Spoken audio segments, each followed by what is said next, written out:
말씀을 봉독합니다. 요한계시록 16장 1절부터 다시 봅시다. 1절부터 21절까지.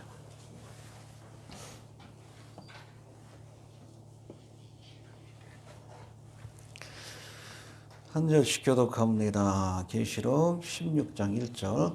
또 내가 들으니 성전에서 큰 음성이 나서 일곱 천사에게 말하되 너희는 가서 하나님의 진노의 일곱 대접을 땅에 쏟으라 하더라.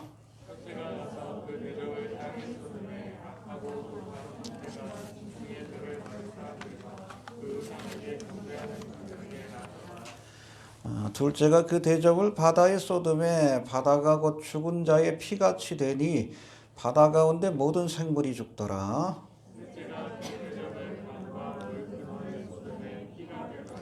내가 들으니 물을 차지한 천사가 가로되 전에도 계셨고 시방도 계신 거룩하신 이여 이렇게 심판하시니 의로우시도다.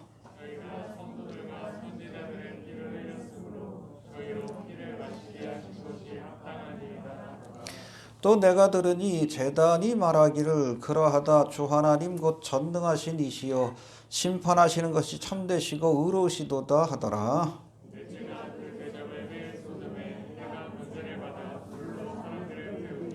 사람들이 크게 태움에 태워진지라 이 재앙들을 행하는 권세를 가지신 하나님의 이름을 회방하며 또 회개하여 영광을 주께 돌리지 아니하더라.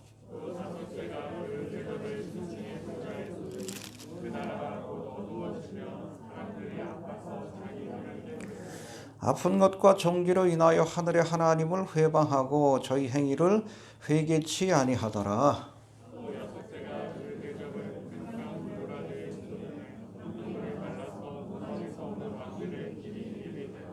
또 내가 보매 개구리 같은 새 더러운 영이 용의 입과 짐승의 입과 거짓 선지자의 입에서 나오니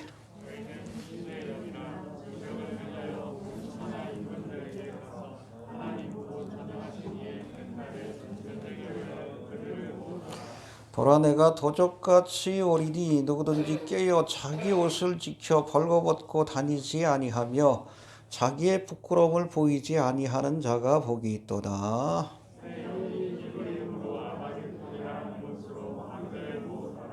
일곱째가 그 대접을 공기 가운데 쏟음에 큰 음성이 성전에서 보좌로부터 나서 가로되 되었다 하니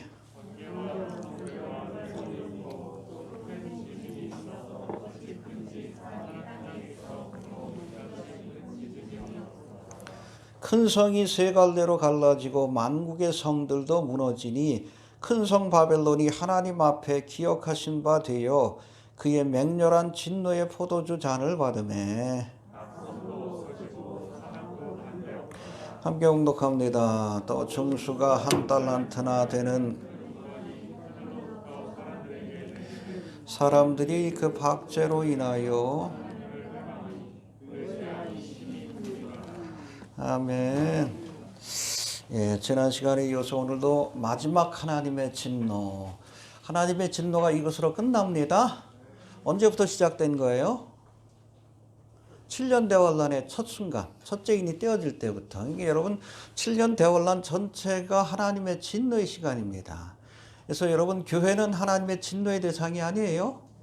그래서 그 전에 하나님께서 이 땅에 진노를 퍼붓기 전에 교회가 옮겨지는 휴거되는 그런 사건이 있는 겁니다. 시험의 때를 면케하실 줄로 그렇게 믿습니다. 진노가 시작이 되었고 첫째 인을 때릴 때에 무엇으로 끝나요? 일곱 대접의 재앙으로 끝나는 겁니다. 알겠습니까? 예. 하나님의 진노를 일컬어지는 일곱 대접의 재앙에 대해서 살펴봅니다. 우리가 지난 시간에 일곱 대접의 재앙들 가운데 첫 번째부터 다섯 번째까지를 살펴봤는데 잠깐 한번 복습해 봅시다. 첫 번째 대접의 재앙은 이제 짐승의 표를 받은 자들과 그 우상에게 경배하는 자들에게 뭐가 납니까? 아주 악하고 독한 헌대가 나서 저들을 괴롭히는 재앙이 임했다라고 말씀합니다. 여러분 일곱인과 나팔의 재앙을 통해 충분히 회개할 기회를 주셨음에도 하나님을 경배하기를 거부하고 오히려 누구를? 짐승을 경배하고 그 표를 받는 자. 이 표를 받는다는 것은 짐승에게 속했다. 짐승의 정부의 아이디. 속했다는 뜻을 갖고 있어요. 그런 자들에게는 독한 헌대가 나서 장차 하나님 앞에 지옥불의 심판을 받게 될 것을 미리 보여주신 겁니다. 알겠습니까? 결정해야 합니다. 하나님의 일을 맞을 것인지 아니면 짐승의 표를 받고 멸망의 길을 갈 것인지 결정해야 돼요. 이해가 되십니까? 오늘날 택하라 말씀합니다. 두 번째 대접의 재앙은 이제 바다 전체가 피같이 변하여 그 가운데 살아가는 모든 생물. 그래서 여러분 나팔의 재앙을 묘사한 8장의 말씀을 보면 이때는 바다의 3분의 1만 하나님께서 피로 변하게 하시고 바다 생물 가운데서도 3분의 1만 그렇게 죽게 하셨는데 이번 재앙에서는 모든 바다를 피로 변하게 하시고 그 가운데 있는 모든 생물들 다 사라질 것들이에요. 물고기들도 고래도 고래 보호하자 그러는데 아니요. 사라질 것들입니다. 다 멸하시고 새롭게 아마 천년왕국 때는 우리가 사라졌던 공룡이라든지 이런 것들도 다시금 이렇게 하나님께서 되살릴 것 같다는 생각이 좀 들어요. 이해가 됩니까? 그러나 그 전에 다 하나님께서 이것들을 진멸시킵니다. 여러분 적당히 치실 때 나팔의 재앙까지가 하나님께서 징계하시는 재앙이에요. 징계는 뭐예요? 깨닫게 하기 위해서, 회개하게 만들기 위해서 적당히 치시는 거예요. 그때 회개해야지. 안 그러면 이제는 온전히 멸망의 길을 갈 수밖에 없다는 거예요. 그래서 여러분 일곱 대접의 재앙은 이건 징계가 아니요. 죽으라고 치시는 거예요. 싹 망하게 하시는 겁니다. 거기까지 가지 않길 바랍니다. 한두 번 징계하실 때 여러분 깨닫고 돌아오는 자가 지혜로운 자지. 두들겨 맞으면서도 몰라. 두들겨 맞으면서도 하나님을 회방하잖아. 하나님 욕하고. 근데 지옥 가는 거지. 또 세 번째 대접의 재앙은 강과 물의 근원, 마시는 물을 피로 변하게 하는 재앙인데 왜 그렇습니까? 성도의 피를 너희가 흘렸으니까 그 피를 너희가 마시리라. 하나님은 보응하십니다. 이해가 됩니까? 신원해 주십니다. 예. 네 번째 대접의 재앙은 이제 해가 권세를 받아서 불로써 사람을 태우는. 여러분 루시페 숭배, 여러분 태양신 숭배 아닙니까? 룩스페레. 예? 근데 지들이 섬기는 태양으로 인해서 불타는, 어찌 보면 하나님이 조롱하시는 거예요. 피조물을 숭배하는 것이 얼마나 어리석은 것인지. 창조주 하나님을 떠나서 여러분 이 피조물을 숭배하는 것이 얼마나 어리석은 것인지 이 사건을 통해서 보여주시는 거예요. 하나님을 섬겨야 합니다. 그래서 우상을 숭배하는 자들, 일루미나티들도 루시퍼를 섬기지만 루시퍼는 신이 아니요. 피조물이에요. 이해가 됩니까? 태양도 마찬가지고 달도 그렇고 나무도 그렇고 설악산에 가보면 동양 최대의 자물이 있다 그러는데 그거 여러분 쇳덩어리지. 걔가 일어날 수 있어요? 일어나게 하면 500원 줄게.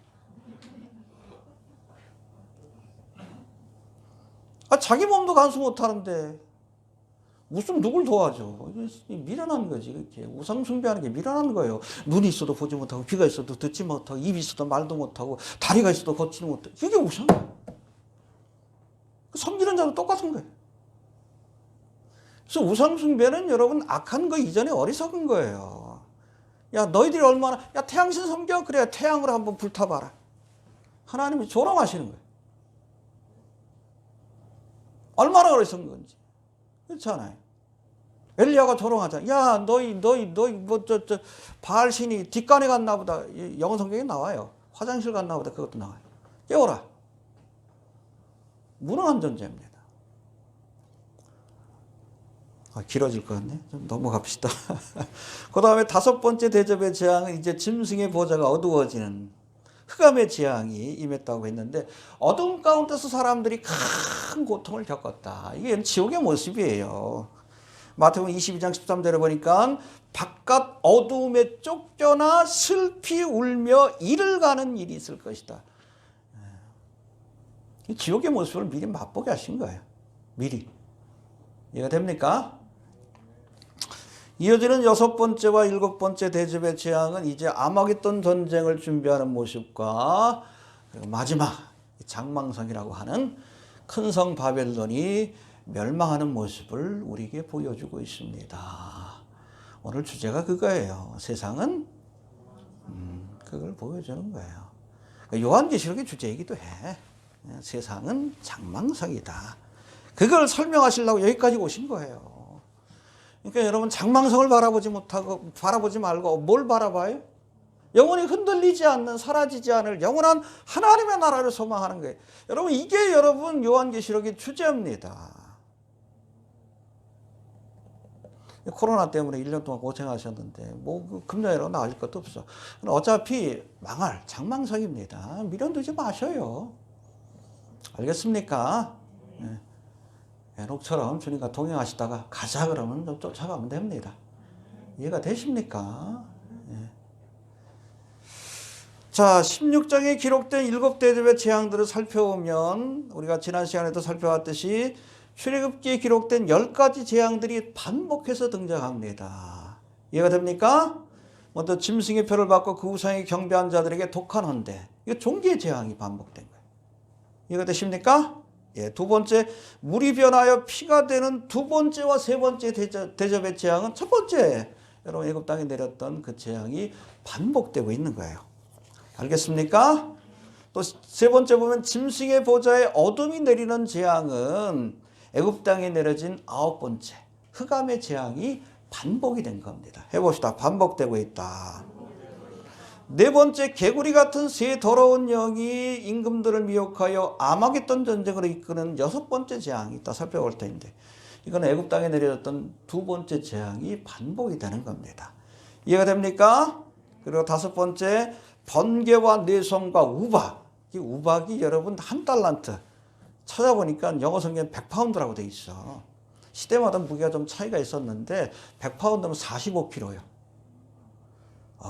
황금 1달란트면 엄청난 겁니다. 주님께서 달란트를 맡겼다 그러는데 이거 엄청난 거예요.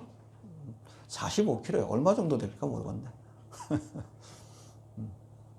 45kg짜리 우박이 떨어지면 어떻게 될까? 다 하나님께서 다 멸망하는 겁니다. 이 땅에 여러분 살아남을 자가 누가 있겠어? 다 죽지. 거의 다. 짐승들은 뭐 살아남겠어요? 예? 먼저 지진으로 다 흔들어 놓으시고 거기에 그냥 45kg짜리 큰 우박이 떨어지면 남는 게 없겠지. 이게 다 부수고 주님께서 재건축하는 겁니다. 그렇죠? 여기도 뭐 구도시 재건축하는데 제일 먼저 뭐 해? 다 때려부시잖아. 그리고 나서 새로 짓는 거예요. 천년왕국은 새로 지으실 겁니다. 바다의 생물들도 새롭게, 육지의 생물들도 새롭게, 사람들도 여러분 새롭게 거듭난 사람들만 데리고 천년왕국에 가시는 거예요. 이해가 되십니까?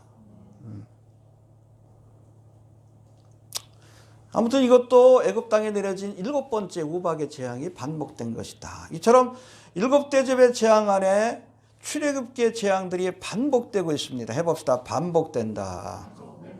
하지만 그 규모는 일정 지역이 아니라 애굽 땅이 아니라 전 세계. 네. 그래서 여러분 이것을 신학자들은 7대접의 재앙을 극단적인 출애굽의 사건, 그래서 ultimate exodus의 사건이라고 그렇게 표현합니다. 근데 성격은 똑같아. 여러분 애굽 땅에 하나님께서 10가지 재앙을 내리신 이유가 뭐예요? 이스라엘 백성을 괴롭혔던 바로와 애굽을 심판하기 위한 겁니다. 7년 대환란도 마찬가지. 하나님의 백성들을 괴롭혔던 적그리스도와 그리고 그가 통치하는 세상 나라를 심판하기 위해서 이런 7대접의 재앙을 내리시는 겁니다. 재앙의 성격이 마찬가지입니다. 예. 그리고 이스라엘 백성 편에서 보면 이 사건을 통해서 출애굽의 은혜, 바로의 학정에서부터 구원받는 은혜가 주어지게 되는 거예요. 할렐루야. 똑같아요. 여러분 이 사건을 통해서 하나님의 백성을 핍박했던 세상 나라와 적그리스도를 심판하시고 끝까지 믿음을 지킨 사람들을 하나님께서 출애굽 구원하셔서 천년왕국의 백성으로 삼으실 겁니다. 할렐루야. 이스라엘 가운데 3분의 1을 주님께서 남겨놓으신다 그랬고 이방인 가운데서도 끝까지 믿음을 지키고 중간에 순교하지 않은 사람들은 살아남아서 천년왕국에 그렇게 들어가게 될 겁니다. 물론 우리는 그리스도의 신부로서 부활의 몸으로 참여하게 될 겁니다. 이해가 되십니까? 예. 이런 7대접의 재앙들 가운데 우리가 지난 시간에 5번째 대접의 재앙까지 살펴봤는데 오늘은 12절부터 이어지는 여섯 번째, 일곱 번째 대접의 재앙. 이것도 살펴보면서 신앙적 적으로 생각해 봅니다. 먼저 여섯 번째 대접의 재앙은 아마겟돈 전쟁을 예비하시는 재앙인데 12절 말씀 먼저 한번 봅시다. 12절. 시작.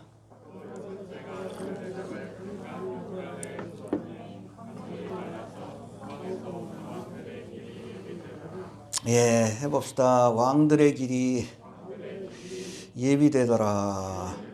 예. 이 말씀을 통해서 우리가 7년 대환란의 마지막 순간에 벌어질 아마겟돈 전쟁, 최후의 전쟁이에요. 이 전쟁의 주력 부대가 어디에서 옵니까? 동방에서 오는 왕들이라고 이렇게 말씀하고 있습니다. 이 동방은 어디예요? 항상 여러분 우리가 성경에 나오는 북, 남, 동, 서 기준이 어디요? 이스라엘이에요, 이스라엘. 그래서 전통적으로 이 동방이라고 하면 바벨론과 페르시아 지역을 의미합니다. 동방박사도 여기서 온 거예요. 이해가 됩니까? 그렇지만은 이 바빌론 지역을 흐르는 강이 유브라데 강이거든요. 유브라데 강이 마르고선 동방의 왕들이 왔다고 하니까 이 바벨론뿐 아니라 그 너머에 있는 동쪽의 나라들, 뭐 인도라든지 중국이라든지 우리나라들도 포함될 수 있어요. 일본도 포함될 수 있고. 이 동방의 왕들로 끌려가 가지고 아마겟돈에서 그렇게 심판받을 수 있습니다. 휴거됩시다. 예. 알겠습니까? 예. 아무튼 동방의 왕들이 아마겟돈으로 이스라엘 땅으로 그렇게 침노하는 전쟁을 위해서 길을 가는 그 길이 열렸다라고 말씀합니다. 해봅시다. 길이 예비되었더라. 이 길을 예비하신 분이 누구요? 하나님이십니다. 그렇죠? 왜? 죽이려고. 이해가 됩니까? 예. 하나님을 대적하는 세상 왕들을 죽이시기 위해서 이제 유브라데 강을 말리시고 동방의 왕들이 이 길을 통해서 이스라엘로, 그렇죠? 왜 아마겟돈인가? 이게 여러분 이스라엘의 큰 길이 두 개가 있어요. 동쪽으로 왕의 대로가 있고 지금의 요르단 지역입니다. 서쪽으로는 국제 해안대로라고 해서 그 중간에 가장 요충지가 무깃도예요. 무깃도. 여기를 통해서 아프리카, 아시아 그리고 유럽으로 통하는 가장 중요한 여러분 기착지가 무깃도예요. 여기로 인도하는 거예요. 여기에 모여가지고 왜냐하면 여러분 집사님 안 계시네. 성지순례 가신 분들은 알겠지만 이 무깃도 언덕에 가보면 거기가 이스라엘 평지요. 대평원입니다. 그래서 거기에서 나는 곡식으로 이스라엘 전체가 먹고 살아요. 대평원입니다. 그리고 무깃도는 여러분 산도 아니에요. 하루 무깃도라고 하는데 그냥 언덕이에요. 사택이 이렇게 올라가는데 언덕이죠. 그 정도밖에 안 돼. 여기서부터 이렇게 딱 가면 요 정도 언덕밖에 안 돼요. 근데 대평원에 있는 언덕입니다. 그리고 교통의 요지니까. 거기에 군사를 직결시켜가지고 이스라엘을 진멸하기 위해서 전쟁을 벌이는 거예요. 그게 바로 아마겟돈 전쟁입니다. 뭐 뒤에서 좀 살펴보겠지만. 근데 그 길을 하나님께서 예비하시사 동방의 왕들을 그 길로 인도해서 왜? 딴 거 아니에요. 죽이시기 위한 겁니다. 여러분 잠언 14장 12절에 보니까 어떤 길은 사람 보기에는 바르지만 필경은 사망의 길이니라. 딱 보기에는 이게 사는 길 같아. 가면 이스라엘을 진멸하고 저 그리스도 나라를 완성할 것 같아. 아니에요. 죽이려고 하나님이 길을 열어놓으시는 거예요. 이해가 됩니까? 해봅시다. 어떤 길은 사람 보기에 바르지만 필경은 사망의 길이니라. 여러분 사도 바울을 로마로 호송하던 배가 이제 미양이라는 곳에 정박하자 사도 바울이 호송을 책임져 율리오 백부장에게 권합니다. 이제 겨울철도 되니까 사도 바울은 여행을 많이 다니까 알잖아요.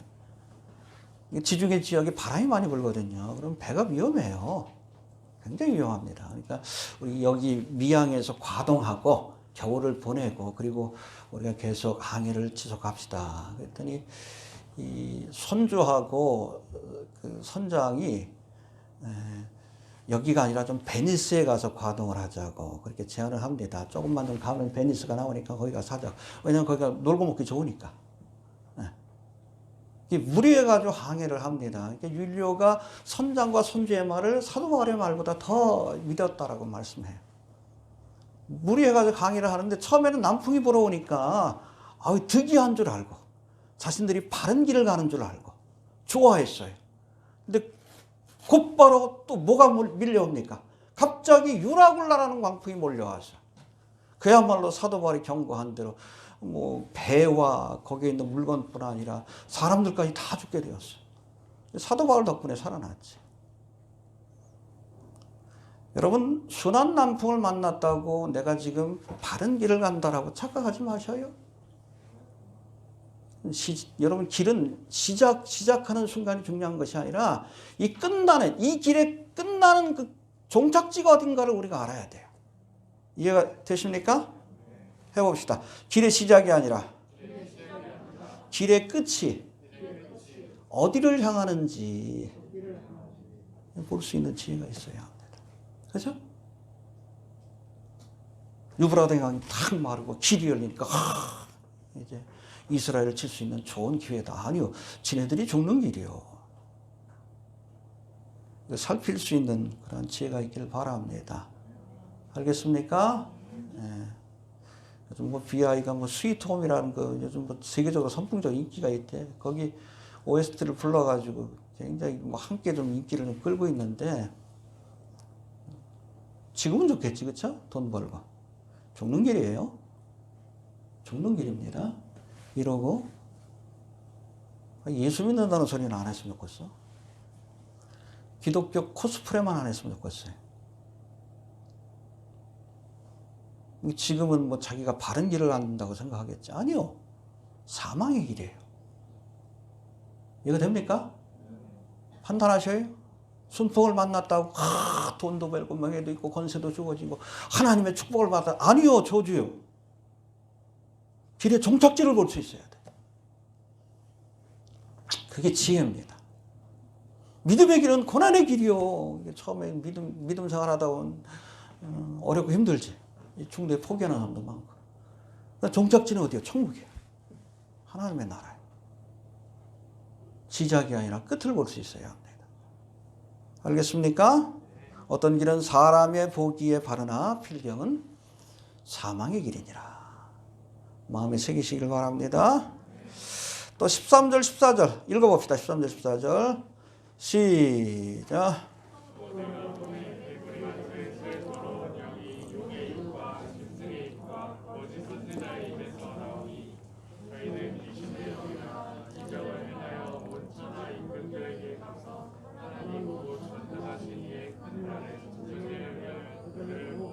예, 유브라된 강물을 말리시고 또 사단의 삼위일체라고 하는 용과 짐승과 거짓 선지자 입에 나오는 미혹의 영을 통해 이 임금들을 미혹하여 죽을 자리로 이끄셨다라고 말씀합니다. 이해가 됩니까?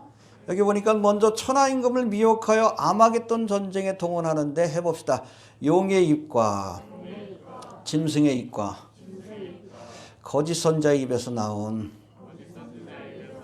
여기 보니까 개구리 같은 더러운 영이 동원되었다라고 말씀하는데 우리 지난 시간에 살펴본 것 같이 용과 짐승과 거짓 선지자는 사탄의 삼위일체예요. 사탄 마귀는 하나님의 것을 빼앗고 흉내내기를 좋아해. 성부, 성자, 성령 하나님이 있으니까 지도 만든 게 삼위일체예요. 하나님이 이 땅에 하나님의 나라를 세운다고 하니까 그게 천년왕국이죠. 흉내낸 게 뭐요? 뉴월드 오더예요. 뉴월드 오더. 적그리스도의 나라입니다. 그러나 여러분 짝퉁은 짝퉁이요. 이해가 됩니까?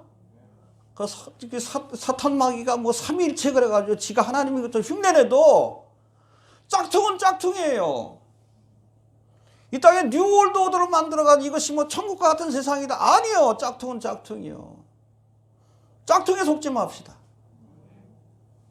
우리가 섬겨야 될 진짜 하나님이 누군가 알아야지. 미련하니까 짝퉁에 속지. 세상 나라가 아니에요. 뉴월드 오더가 아니요. 우리가 바라봐야 될 그런 나라는 하나님의 나라, 킹덤 오브 갓, 주님이 다스리는 나라입니다. 해봅시다. 짝퉁에 속지 말자. 예. 그리고 여기 보니까 용과 짐승과 거짓 선지자 입에서 나오는 영을 해봅시다. 개구리와 같은 더러운 영. 예, 이 미혹의 영을 두 가지로 표현하는데, 또 두 번째는 미혹하는 귀신의 영이라고 이렇게 표현합니다. 해봅시다. 미혹하는 귀신의 영. 두 가지로 설명하는데, 아무튼 이 영을 통해서 사람들을 미혹해서 죽을 자리로 이끈 거예요. 첫 번째 보니까 해봅시다. 개구리같이 더러운 영. 애굽 땅에서 내려진 두 번째 재앙에 등장하는 이 개구리는 사실 율법에서는 부정한 동물로 여겨집니다. 가증히 여긴다. 하나님 보시기에. 그래서 여러분, 이 사탄의 삼위일체인 용과 짐승과 거짓 선지자로부터 나오는 개구리 같은 영, 이 부정하고 더러운 영이라는 뜻입니다. 해봅시다. 부정하고 더러운 영이다. 여러분, 사탄의 영은 더러운 영입니다. 귀신의 영이에요. 그래서 여러분, 하나님의 영은 어떤 영이에요? Holy Spirit, 거룩한 영입니다. 할렐루야. 그래서 정말 어떤 사람이 성령 충만 받으면 삶이 거룩해져요.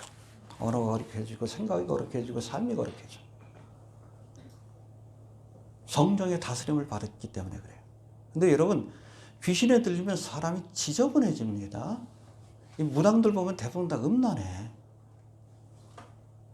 왜? 이 귀신의 영이 더러운 영이기 때문에 그래요. 일루미나티들 여러분 루시퍼를 섬기고 타락천사에게 붙들려가면서 사는데 얼마나 더럽고 지저분해요. 인신제사를 드리고 소화성의를 즐기고 그렇잖아요. 마약을 즐기고 이 더러운 것들이요. 하는 짓들마다 더러워. 지저분해.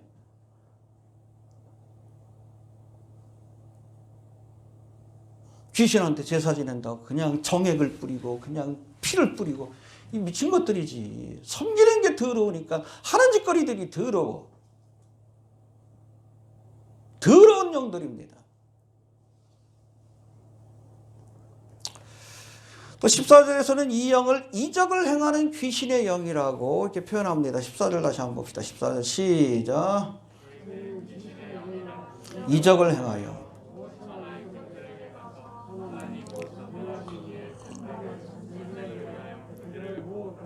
예, 이적을 행하는 영이라고 표현하는데 여러분 이적 가운데는 하나님이 역사하셔서 보여주는 이적이 있는가 하면 타락천사인 귀신이 행하는 여러분 보여주는 이적이 있어요. 귀신도 이적을 행합니까? 나오잖아요. 거짓 선지자가 13장에 보면 하늘에서 불을 내린대. 흉내내는 거 아니에요. 실제로 그렇게 하는 겁니다. 능력이 제한되긴 하지만 여러분 모세가 출애굽할 때 이 바로왕 앞에서 기적을 보여주죠. 그렇잖아요. 지팡이가 뱀이 되는. 애굽의 술사들도 똑같이 행했다 그랬어요. 대신 어떻게? 모세의 뱀이 애굽 술사의 뱀들을 잡아먹었어. 능력의 차이가 있는 거예요. 그 다음 여러분 베푼 여러분 나일강이 피로 변하는 그런 기적. 이것도 애굽의 술사들이 행했다라고 했어요. 나일강에 있던 개구리가 사람들에게 육지로 나와 사람들을 괴롭히는 거야. 개구리의 재앙도 애굽의 술사들이 행했다고 했어요. 그 세 번째 재앙인 이의 재앙부터는 애굽의 술사들이 행하지 못했다고 했어요. 여러분 능력에 제한이 있긴 하지만 사탄마귀 귀신들에게도 기적을 행하는 능력이 있습니다. 점 보러 가면 맞추잖아요. 미래 일은 잘 못 맞춰. 과거의 일은 어떻게 맞춰? 귀신같이 맞히지. 무당도 두 가지 종류예요. 점쟁이도 배워서 이렇게 하는 점쟁이가 있고 실제로 귀신 들린 점쟁이가 있어요. 그래서 뭐 어떤 사람은 귀신 들린 지 얼마 안 됐습니다. 뭐 그거 광고하잖아. 그게 그거예요. 귀신같이 맞죠. 그런 능력이 있어요. 그래서 여러분 성경에도 그래요. 너희가 영이라고 다 믿지 말고 요한일서 4장 1절에 보니까 이것이 이 영이 하나님께 속하였나 시험해 봐라. 해봅시다. 영을 다 믿지 말고 오직 영들이 하나님께 속하였나 시험해봐라. 열매를 보면 알아요. 이적이 나타나도 귀신의 영은 더럽습니다. 열매가 더러워요. 더러워요. 시험해 보시길 바랍니다. 가끔 보면 우리가 하나님의 말씀이 아닌 표적을 구하는 사람들이 있어. 뭐 환상이다. 종말도 왜 성경 말씀 보면 되지. 자꾸 누가 어느 자매가 뭐 그냥 예언을 받았다 그러고 계시를 받았다 그러고 무슨 의미가 있어. 그러다 다미가 된 거 아니에요. 그렇잖아요. 그때도 뭐 애들이 그냥 뭐 2명의 아이가 뭐 계시를 받았는데 보니까 9월 28일인가? 10월 28일인가? 기억도 안 나네. 휴거가 되는 그런 환상을 봤다고. 2 아이가 똑같이 봤다고. 이게 미혹의 영이 역사하는 거지. 그 시험해보면 알잖아요. 뭐로 시험해봐? 캐논. 왜 몰라? 성경에 나오잖아. 그날과 그 시는 모른다. 누구도 몰라? 그거 안다 그랬으니까 이단이지. 간단하잖아요. 여러분, 표적을 구하는 신앙은 그릇되기 쉬워요. 유대인은 표적을 구하고 이방인은 헬라인은 지혜를 구하나. 우리는 십자가에 달리신 예수님, 십자가의 복음만 붙든다. 말씀을 붙드는 믿음을 가지라는 얘기예요. 특별히 마지막 때가 될수록 얼마나 많은 미혹하는 자들이 나왔는지 몰라. 유튜브도 그냥 엉뚱한 거 보고 와가지고 나한테 물어보지 마. 엉뚱한 거. 이상한 블로그 보고 와가지고 자꾸 나한테 물어봐. 그냥 그 성경 보면 분별이 되지. 왜 분별이 안 돼? 그 시간 있으면 차라리 그냥 성경을 보던지, 그쵸? 네? 제 일루미나티에 관한 글도 하루에 하나씩밖에 안 해요. 그냥 시대 흐름만 알면 돼. 네? 이렇게 흘러가고 있다는 것만 알면 되는 거예요. 그 자세하게 구체적으로. 자꾸 그러다가 음모론가가 되는 거예요. 회개하라 천국이 가까웠다. 그것만 깨달으면 돼. 그거 깨달으라고 제가 글 올리는 거예요. 속속들이 다 알 필요도 없어. 흐름을 알면 돼요. 지금 백신 여권 나온다 그러죠. 이 흐름이요. 뭐로 가는? 베리칩과 짐승의 표로 가는. 그 흐름만 알면 되는 거예요. 백신이 짐승의 표 아니에요. 짐승의 표가 되려면 매매 기능이 있어야지. 저는 하이드로겔 센서도 짐승의 표가 될 수 없다고 봐요. 왜? 그 안에는 매매의 기능이 없어요. 지금까지 그것을 완벽하게 구현하는 건 베리칩밖에 없어요. 그래서 베리칩이 위험하다고 얘기하는 거지. 그리고 결국에는 이 백신 여권도 베리칩으로 가기 위한 단계라고 보는 겁니다. 그 흐름을 우리가 알면 되지. 우리하고는 상관없어요. 어찌 보면. 그 전에 휴고될 겁니다. 구체화되기 전에. 매매의 기능이 여러분 완벽하게 구현되기 위해서는 세계의 경제가 통합이 돼야 돼요. 그러려면 세계 경제가 먼저 무너져야 돼. 그리고 세계 경제가 통합이 되고 세계 화폐가 나오고 그 세계 화폐가 뭐로 결제? 네, 베리칩으로 결제하는 그런 단계까지 가야 돼. 시간이 필요한 거예요. 근데 그걸 제가 올리는 이유는 뭡니까? 그만큼 가까웠다는 것을 우리가 깨닫자는 거예요. 회개하라. 그 다음 뭐예요? 막 두려워 떨고 어쩌지 백신 맞으면 내가 지옥 가나. 엉뚱한 소리 하지 말자고. 하나님 바라보자 하는 거예요. 자꾸 두려움을 주는 것은 사탄 마귀가 하는 겁니다. 이단들이 사람들을 모을 때 하는 그 방법이 뭐요? 두려움을 주는 거예요. 우리한테 와야지 구원받아? 백신 받으면 너희 지옥 가? 이 두려움을 줘가지고 사람들을 추정하게 만들어. 아니요. 여러분 요한계시록도 두려우라고 주신 말씀은 아니에요. 희망의 말씀이에요. 그렇게 믿음을 지키고 환난 가운데서도 끝까지 이긴 자에게 신천신지 새 예루살렘 천국의 소망이 있다는 걸 보여주는 거 희망의 책입니다. 예수 모르는 사람들이 종말이 여러분 절망의 사건이지. 왜 우리에게 절망의 사건이요? 죽고 싶지 않아요? 죽고 싶어요. 오늘이라도 주님께서 데려가 주셨으면 좋겠어. 이게 마라나타 하는 거 아니에요. 자꾸 엉뚱한 것 가지고 사람들을 두렵게 하는 거. 너무 깨닫지 못하는 것도 사실 문제가 있긴 하지만, 그렇죠? 하나님이 원하시는 일이 아니에요. 그걸 통해서 하나님의 나라를 바라봐라. 에녹도 그랬잖아요. 무드셀라를 낳고 나서 네 아들이 죽으면 하나님이 심판하신다. 창을 든 자는 뜻 아니에요. 그때부터 정신 차린 거예요. 300년 동안. 그러라고 하나님께서 종말에 관한 말씀을 주신 거예요. 무슨 뜻인지 알죠? 제가 블로그 사역하는 그 의도도 아시겠죠? 에녹처럼 이 종말의 사건이 가깝다는 거 알면 이제부터라도, 그때부터 이 에녹이 정신 차렸어요. 65세 때. 그때부터 정신 차리고 300년 동안 동행하다가 365세 때 들림 받은 거예요. 이해가 됩니까? 그럴 수 있게 되길 바랍니다. 알겠습니까? 예. 14절 한번 봅시다. 14절. 시작.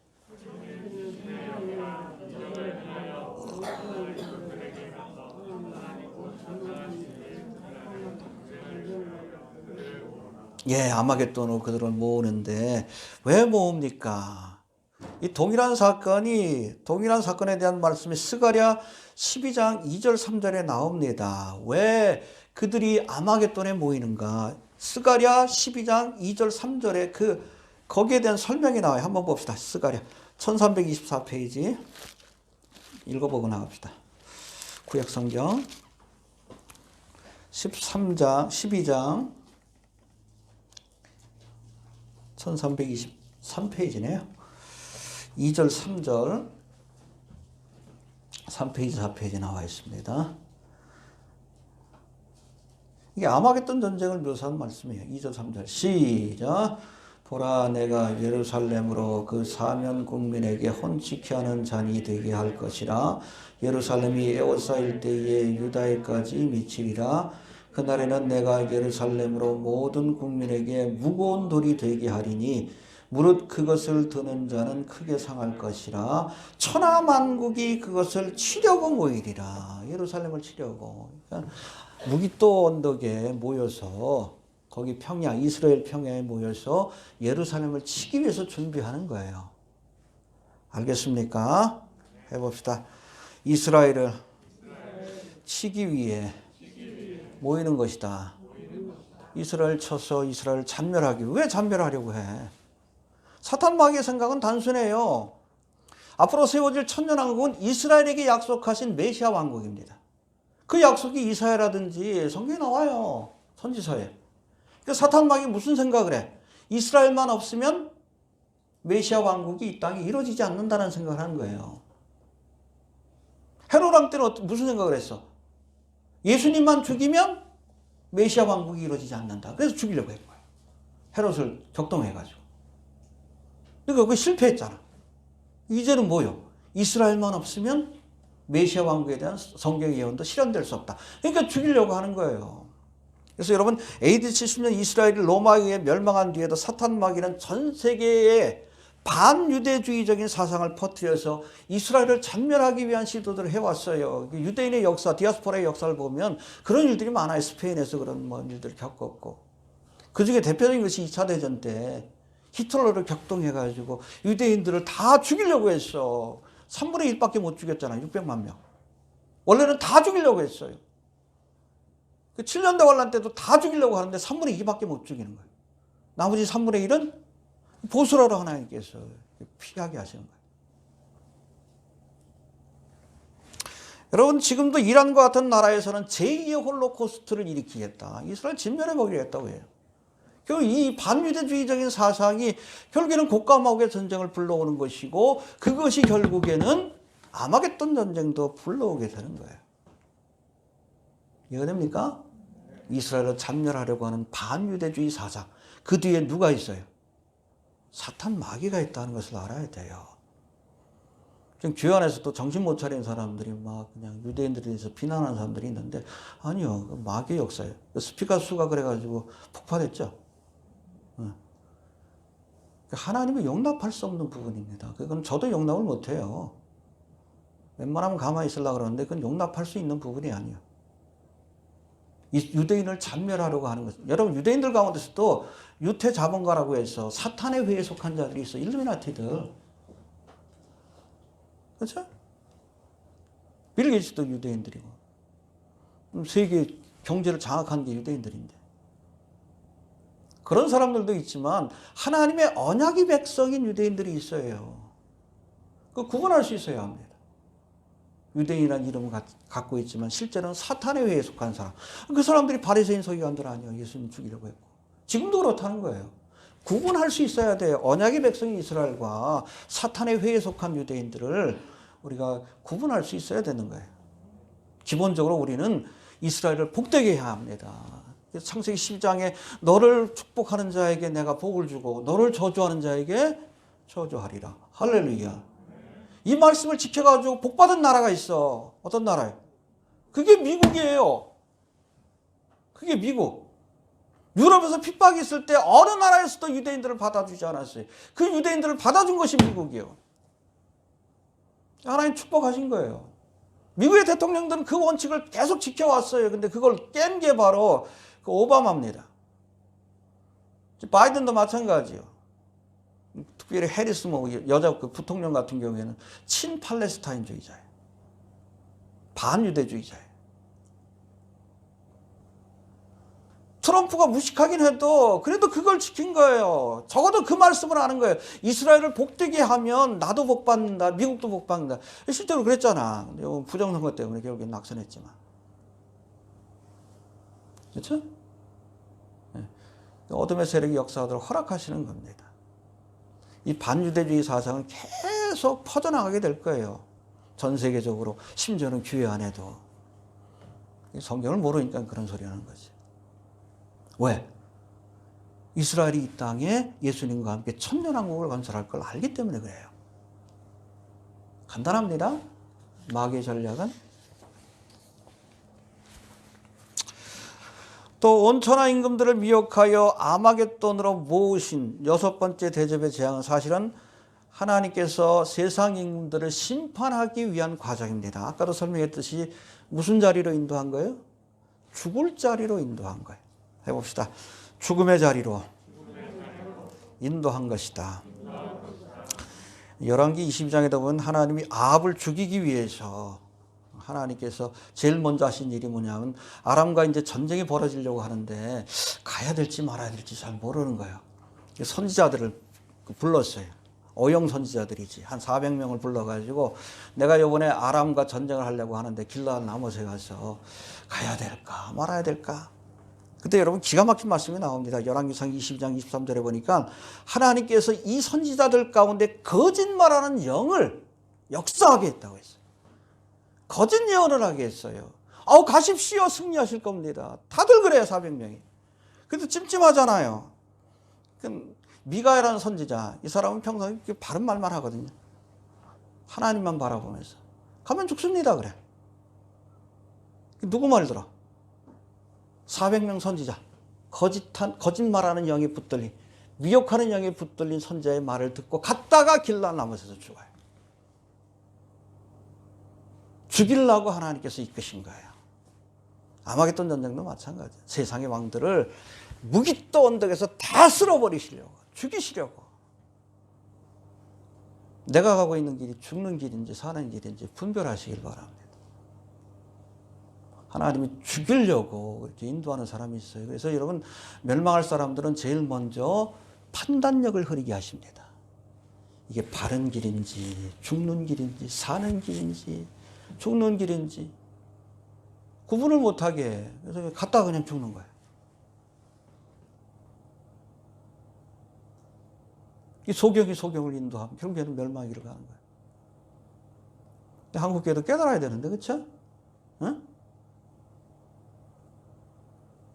판단력이 흐려지면 결국에는 헤매다가 멸망이로 가는 거예요. 여러분 주님 오실 날이 가까운데 그렇잖아요. 몰라. 한국교회 미혹의 영이 역사하는지 정치판에 그냥 미쳐가지고 돌아다니고. 그래서 종말에 관한 징조들. 믿지 않는 사람들도 아는데 교회 안에서 그런 얘기하면 무슨 2단이니 3단이니 누가 2단이고 누가 3단이요. 무식하면 가만히나 있지. 무식하면 좀 배우려고 하고. 누가 이단이고 누가 삼단이고. 성경도 모르는 무식한 것들이.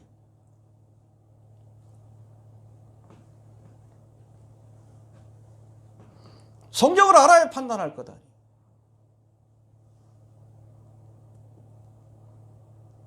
첫 번째로 내리는 심판이 판단력을 흐리게 하는 거예요. 그러니까 죽을 자리를 지가 쫓아가는, 지가 찾아가, 지가.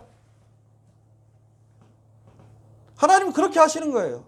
거짓말하는 영을 보내가지고, 미혹의 영을 보내가지고 죽을 자리를 찾아가게 하는 거예요. 아합으로 하여금, 세상의 왕들로 하여금. 하나님 죽여버리시려고. 분별해야 합니다. 알겠습니까? 15절의 말씀 봅시다. 15절 시작.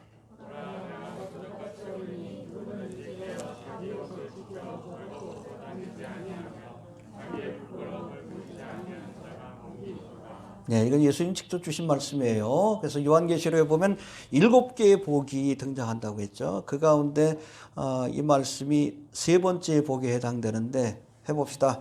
내가 도적같이 오리니 깨어있어라. 알겠습니까? 데살로니가전서 5장에도 보니까 주의 날이 밤에 도적과 같이 이르리니 그러나 믿는 자의 빛의 자녀들이 깨어있는 사람들에게는 도적과 같이 이르지 아니하리라. 왜? 깨어서 옷을 입고 세마포 옷을 입고 준비하고 있기 때문에 도적과 같이 임할 수 없는 거예요. 깨어있기를 바랍니다. 예. 그리고 16절 말씀에 보면 저들을 인도하는 곳이 어디라고요? 16절 봅시다. 시작.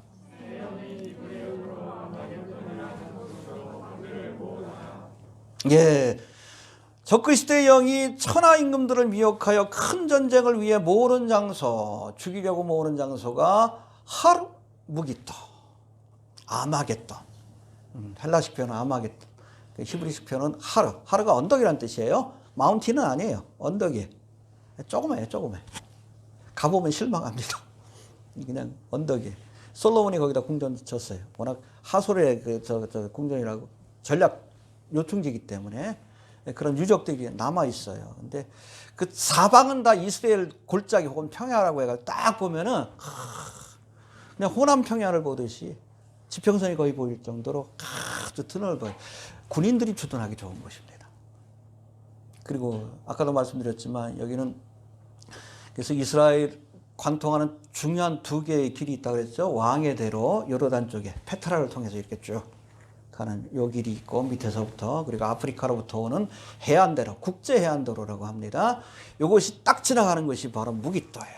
전략 요충지입니다. 그래서 한때 여러분 유럽을 정복했던 나폴레옹이 이 무기토를 이 아마겟돈을 와본 적이 있어요. 보고서는 뭐라고 했냐면 세계 정복을 꿈꾸는 사람은 반드시 얻어야 할 땅이다라고 했어요. 그만큼 전략적으로 중요한 요충지고 고대로부터도 많은 전쟁이 있었던 곳입니다. 솔로몬이 거기다 요새를 만들어 놓은 거예요. 거기를 지켜야 나라를 지킬 수 있고 제국을 지킬 수 있기 때문에 그래요. 그리고 거기를 차지하면 세계를 차지하는 거예요. 왜? 사통팔달이에요. 아프리카와 아시아와 유럽을 그렇게 관통하는 제일 중요한 전략 요충지입니다. 여기에 여러분 마지막 때에 하나님께서 열왕들을 그렇게 모으셔서 그곳에서 저들을 심판하실 것이다라고 말씀하고 있습니다. 할렐루야. 그래서 우리가 시편 2편의 말씀은 이 아마겟돈 전쟁을 묘사한 시라고 얘기를 합니다. 한번 좀 찾아봅시다. 시편 2편. 1절부터 6절까지만 봅시다. 시편 2편. 아마겟돈 전쟁을 생각하면서 한번 보세요. 시작. 어찌하여 열방이 분노하며 민족들이 허사를 경영하는고 세상의 군왕들이 나서며 관원들이 서로 꾀하여 여호와와 그 기름 받은 자를 대적하며 우리가 그 맨 것을 끊고 그 결박을 벗어버리자 하도다. 하늘에 계신 자가 웃으시며 주께서 저희를 비웃으시리로다. 그때의 분을 바라며 진노하사 저희를 놀려 이르기를 내가 나의 왕을 내 거룩한 산 시온에 세웠다 하시리로다. 할렐루야. 그렇죠? 기름 부음 받은 자인 예수 그리스도를 대적하고 이스라엘을 진멸하기 위해서 무기또 언덕에 모여가지고 아마겟돈에 모여가지고 하나님을 대적하는 전쟁을 벌이라고 할 때 하나님 어떻게 하셔요? 웃으시는 거예요. 웃긴다. 그리고 밟아버리시는 겁니다. 포도주틀의 심판으로. 이해가 되시죠? 예. 자, 그리고 7번째 대접의 재앙. 여기까지 나갑시다. 이제 17절부터 21절까지는 바벨론과 함께 온 세상 나라가 큰 지진과, 해봅시다. 큰 지진과 큰 우박으로 멸망의 길을 가는 모습을 보여주는데, 뭐 주제는 그거예요. 세상 나라는 장망성이다. 그것만 놓치지 않으면 됩니다. 알겠습니까? 17절 봅시다. 시작.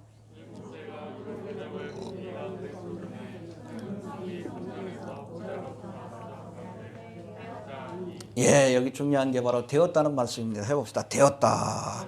개노겐이라는 뜻인데, 성취하다, 완성하다.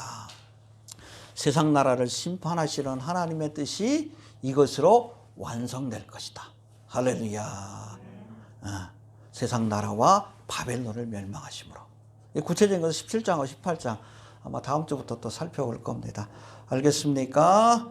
예, 이처럼 세상 나라 하나님께서 심판하시기로 작정한 장망성입니다. 왜? 세상 나라가 여러분 사라져야 하나님의 나라를 세울 수 있는 거예요. 이해가 되시죠? 예. 자, 그런 의미 때문에 주님께서는 세상이나 세상에 있는 것들을 사랑치 말라라고 하셨고, 할렐루야.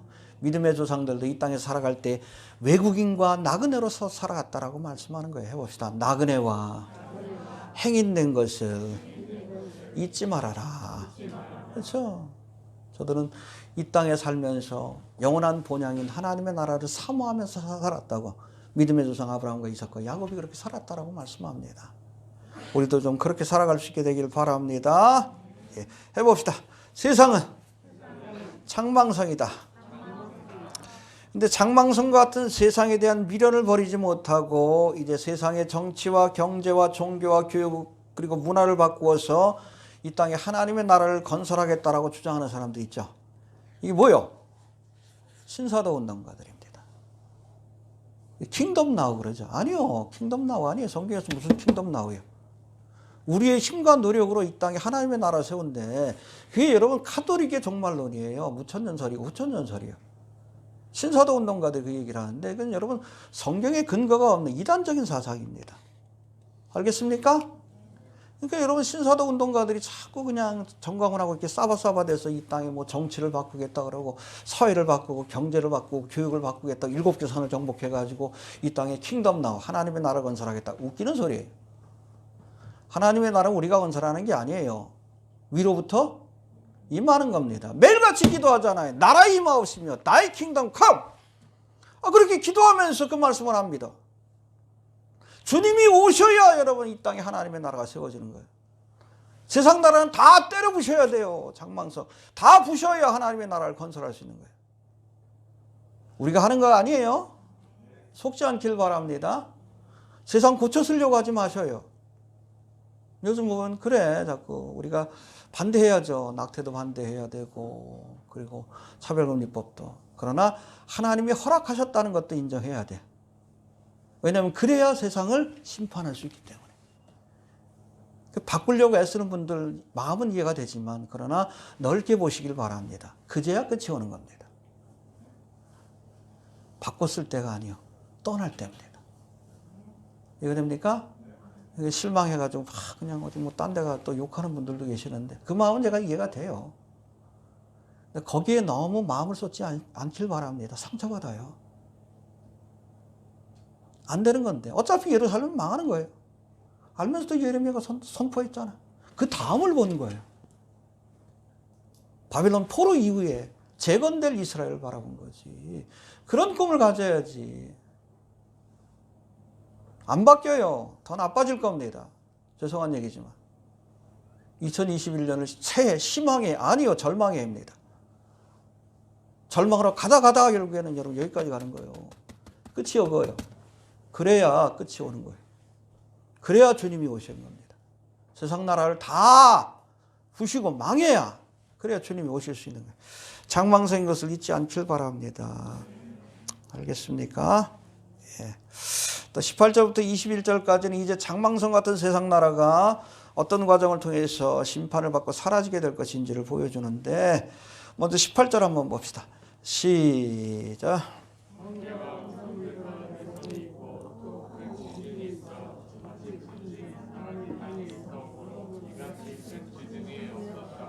야, 얼마나 크면 사람이 땅에 있어 온 줄. 인류가 탄생한 이후로, 그렇죠?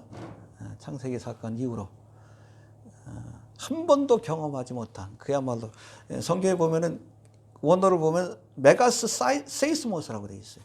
더 빅 원입니다.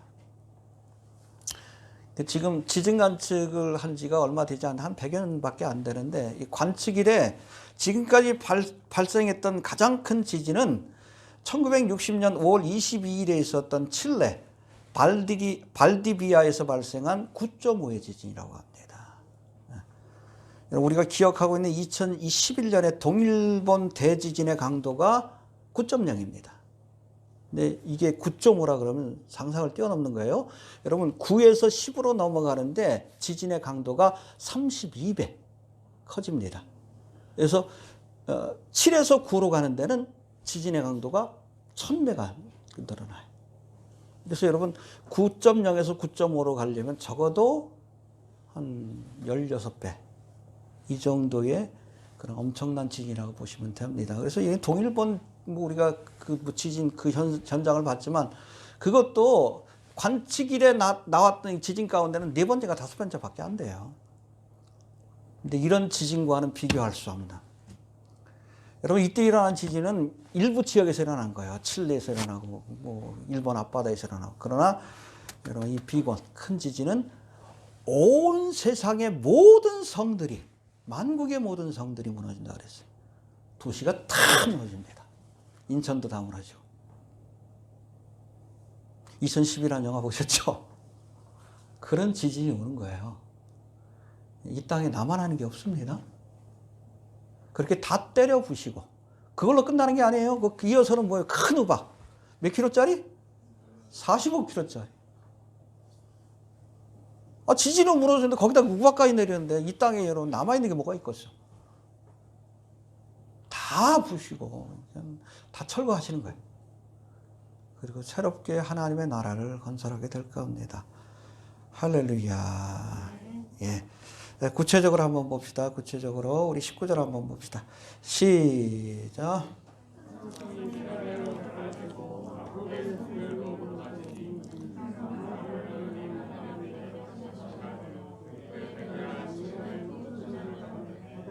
예, 여기 보니까 먼저 큰 성이 세 갈래로 갈라지고, 이 큰 성이 어딜까요? 어떤 학자는 이게 큰 성 바벨론이라고 얘기하는 사람도 있는데 아니에요. 우리 11장 8절에 보면 The Great City에 대한, 큰 성에 대한 명확한 설명이 나와요. 어디요? 봅시다. 11장 8절. 11장 8절. 11장 8절. 큰 성이 어디입니까? 시작.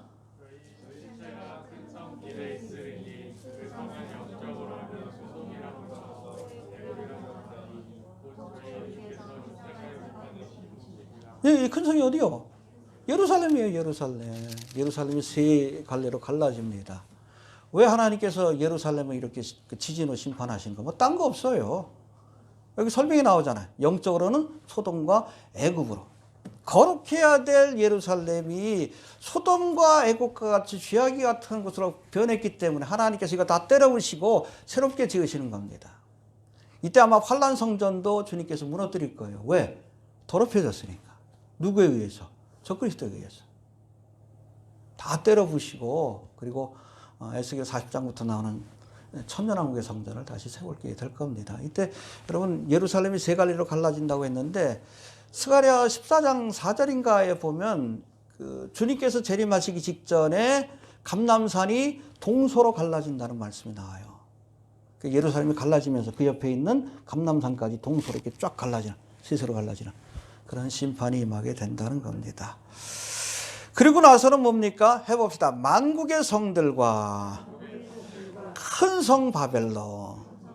알겠습니까? 예루살렘 성뿐 아니라 만국의 성들, 우리가 알고 있는 도쿄, 일본, 뭐 인천이고 뭐고 다 무너지는 거예요.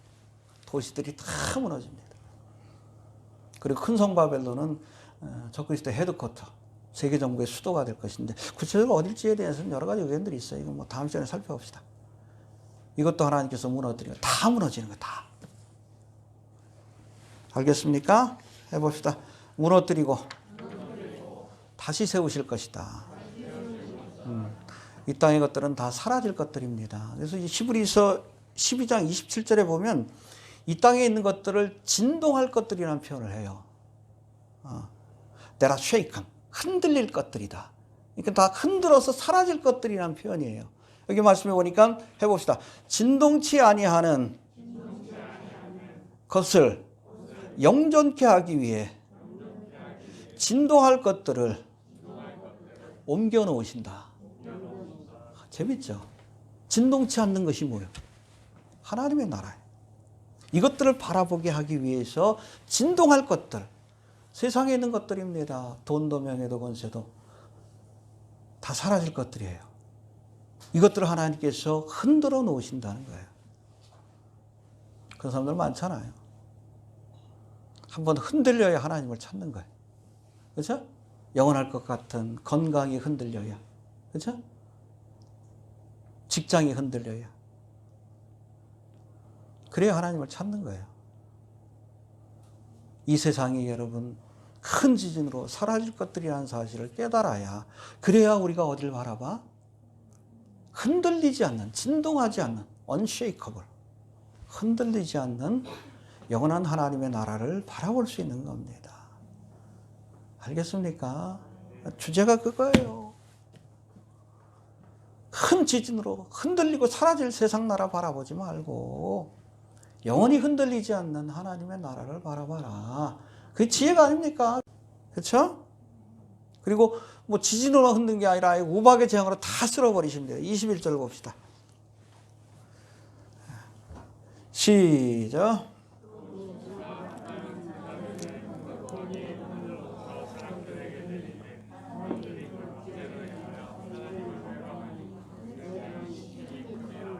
예, 한 달란트가 영어 성경에 보면 100파운드라고 이렇게 해석을 해놨어요. 그 시대마다 조금 그 달란트의 무게가 좀 달랐다고, 기준이 달랐다고 합니다. 그래서, 뭐 작게는 60파운드에서 100파운드.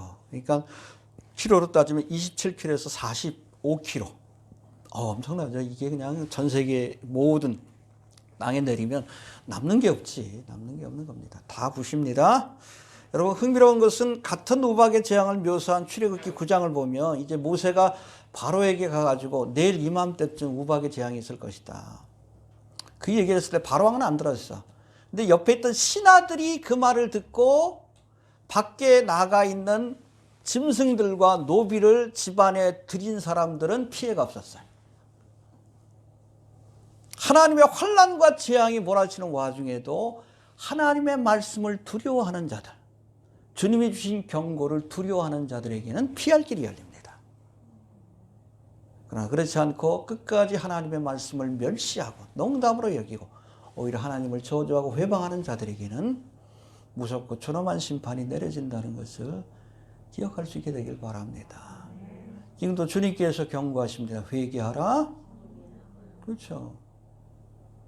한두 번 겪었으면, 우박의 재앙이 7번째가 그렇잖아. 그러니까 바로의 신하들도 옆에 보면 모세가 말하면 그대로 되는 걸 아는 거예요. 그 옆에서 들으면서 하나님의 말씀을 두려워하기 시작한 거예요. 그러니까 정말 내일 우박의 재앙이 있겠네. 오늘은 야 너희들 좀 밖에 나가지 말아라. 너희들한테. 야 그 짐승들도 다 그 집안으로 우리로 들여라. 그런 사람에게는 피해가 없었다고 했어요. 환난을, 재앙을 피할 수 있었다고. 그런 지혜가 있어야 합니다. 정리합니다. 여러분, 7 대접의 재앙으로 장망성과 같은 세상 나라가 심판을 받고, 할렐루야, 이 땅에 예수님이 오셔서 세우실 영원한 하나님의 나라가 임하게 될 겁니다. 할렐루야. 장망성과 같은 세상 나라에 소망을 두고 사는 사람들, 그렇죠? 흔들릴 것들을 바라보고 살아가는 사람들은 세상 나라가 멸망할 때에 그 소망도 함께 끊어지게 될 것이지만 흔들리지 않는 하나님의 나라, 영원한 하나님의 나라에 소망을 두는 자들은 결코 낙심치 않게 될 것임을 믿으시길 바랍니다. 그래서 오늘 주제가 뭐예요? 세상은 장망성이다. 여기에 소망 두지 말자. 하나님이 어떻게? 지진으로 흔드시고, 그렇죠? 2012 영화처럼 그거보다 더 할 거예요. 기대가 돼. 이게 스펙타클 할 것 같아. 그리고 45kg짜리 그 우박이 전 세계에 내리면, 남는 게 없겠죠. 그렇죠? 그리고선 새롭게 지으실 겁니다. 바다도 다 하나님께서, 육지도 다 멸하시고 나서, 아무튼 구속받은 그 사나이 홍수로 다 멸하고 나서, 노아와 그 가족을 통해서 새 역사를 시작했지. 똑같아요. 다 심판하시고 나서 새롭게 시작할 것입니다. 세상은 여러분 진동될 나라라는 것, 장망성이라는 것, 그거 하나만 잊지 않길 바랍니다. 장망성 같은 세상 나라가 아니라 하나님의 나라를 소망하며 살아가는 성도들이 되길 바랍니다. 주신 말씀 붙들고 올 한해 우리가 주님 에녹과 같이 주님과 동행하며 하나님의 나라를 소망하는 삶을 살아갈 수 있게 해주옵소서. 우리 잠깐 한번 기도합니다.